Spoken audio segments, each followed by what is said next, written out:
महानगर की एक महिला गरीब बच्चों को मुफ्त में शिक्षा देकर बच्चों को आत्मनिर्भर बनाने का काम कर रही है। ये महिला झुग्गी झोपड़ी के बच्चों को शिक्षित कर रही है और उनके पढ़ने लिखने से लेकर खाने पीने और यूनिफॉर्म तक के खर्चे को निर्वहन कर उन बच्चों की हर संभव मदद करने में जुटी हुई हैं। ऐसा हम नहीं कह रहे, ऐसा कहना है मुरादाबाद की इस महिला का। मुरादाबाद की इस महिला का नाम गीतांजलि पांडे है।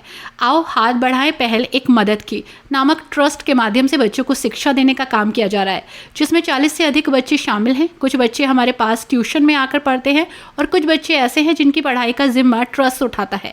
उनकी पढ़ाई लिखाई के साथ साथ ड्रेस, स्टेशनरी, शूज़ आदि की जिम्मेदारी हम उठा रहे हैं। 10 जनवरी 2022 से ये ट्रस्ट चल रहा है। इस वक्त हमारे पास लगभग 40-45 बच्चे हैं।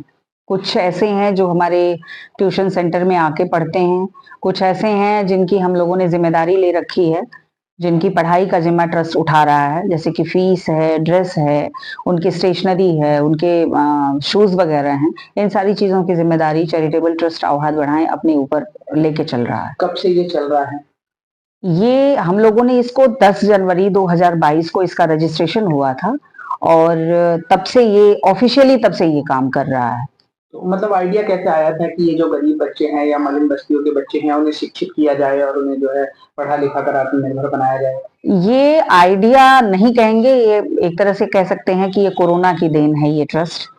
और इसमें मैं, हमारे छोटे भाई राघव रस्तोगी और संजय मणि त्रिपाठी, हम 3 लोगों ने कोरोना में बहुत काम किया था। तब ये ट्रस्ट नहीं था, बिना किसी बैनर के हम लोगों ने उस समय बहुत काम किया था। लोगों को भोजन पहुंचाना, लोगों को दवाइयां पहुंचाना, जो भी संभव हमसे हो पाता था उस वक्त हमने किया। और उस दौरान कुछ ऐसी घटनाएं घटी जिनकी वजह से हमें लगा कि हम एक ग्रुप बना सकते हैं। अगर हम 50-50 रुपए भी उस ग्रुप को देते हैं तो एक बड़ी मदद हम ले सकते हैं। तो उस ग्रुप को हम लोगों ने अगस्त 2021 में बनाया था और इसकी सबसे पहली मदद हम लोगों ने यहाँ से लखनऊ, एक पंजाबी परिवार, सरदार जी थे, उनकी बिटिया बहुत बीमार थी। तो जो इस संस्था के द्वारा ये, और मतलब ये जब ट्रस्ट जो रजिस्टर्ड हो गया उसके बाद से इसकी पहली मदद लखनऊ में हम लोगों ने पहुंचाई थी। एक पंजाबी परिवार था, उनकी बेटी बहुत बीमार थी, उसकी दवाइयों का खर्चा, उसकी एक शीशी दवाई 19,000 रुपए की आ रही थी। तो 23,554 रुपए का एक पहला चेक, पहली मदद चैरिटेबल ट्रस्ट आओ हाथ बढ़ाएं के द्वारा हम लोगों ने लखनऊ भिजवाई थी। उसके बाद से ये सिलसिला शुरू हुआ? उसके बाद से ये सिलसिला शुरू हुआ। फिर ये लगा कि कहते हैं ना, 10 समस्याओं का एक समाधान है। शिक्षा एक ऐसी चीज है कि अगर कोई व्यक्ति शिक्षित हो जाए तो वो खाए बिना नहीं मरेगा, अपने खाने पीने का कोई ना कोई जुगाड़ वो कर ही लेगा।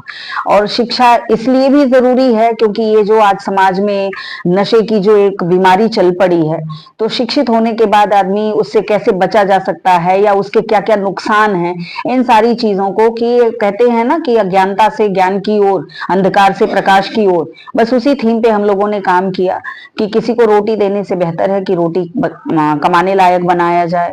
किसी को एक एक स्टेप बाय स्टेप जाकर के सुधारने से अच्छा है कि खुद वो अपने बारे में सोच पाए, उसे ऐसे लायक बनाया जाए। अभी फ्यूचर में क्या इरादा है बच्चों के भविष्य को लेकर? फ्यूचर में आगे बस फ्यूचर देखिए कुछ नहीं है, रोज कुआं खोदते हैं, रोज पानी पीते हैं। क्योंकि ये ट्रस्ट बिना किसी सरकारी मदद के, बिना, समाज के कुछ ऐसे लोग हैं जो, हमारा एक ट्रस्ट है, जो ये हमारा एक ग्रुप है, हमारा एक ग्रुप है जिसमें हम, हमारे इस ट्रस्ट में जितने भी लोग जुड़े हुए हैं वो एक अपने हैसियत के हिसाब से 100 रुपए से लेकर के आगे की कोई लिमिट नहीं है। वो हर महीने जो वो सहयोग देते हैं उस सहयोग के आधार पर हम इस ट्रस्ट का संचालन करते हैं। और इसमें हम लोगों ने, ये आप देख सकते हैं कि ये ट्यूशन सेंटर चल रहा है, इसमें भी हमने किसी भी वॉलंटियर का इस्तेमाल नहीं किया। हमने इसमें एक टीचर हम लोगों ने अपॉइंट किया हुआ है जिसको हम बाकायदा सैलरी देते हैं ताकि बच्चों की पढ़ाई के साथ कोई कॉम्प्रोमाइज ना हो।